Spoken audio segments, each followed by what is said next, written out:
it comes to representing Toronto on a visual level, nobody does it better than J-Scale. Through his personal branding, visual aesthetic, and photographic skill set, J-Scale is at the forefront of the photographic community here in Toronto. It really doesn't matter. It could be like a landscape shot and something randomly popped into it, or it could be a kid running. If I know that no one will ever be able to recreate or recapture that shot, it's more likely to be important to me. In a sense, everything could be played out because everyone's taking photos at certain spots.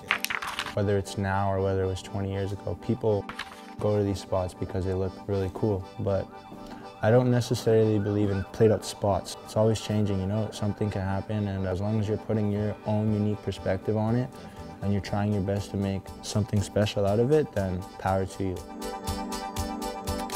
For example, I like shooting the Flatiron Building because based on weather conditions in general, it allows for a different photo. So if it's raining, I might catch a puddle, or if it's snowing, it might just look foggy around it and you're like missing half of the building. It just adds different characteristics, different personality to the spot, and I like the versatility that comes with that.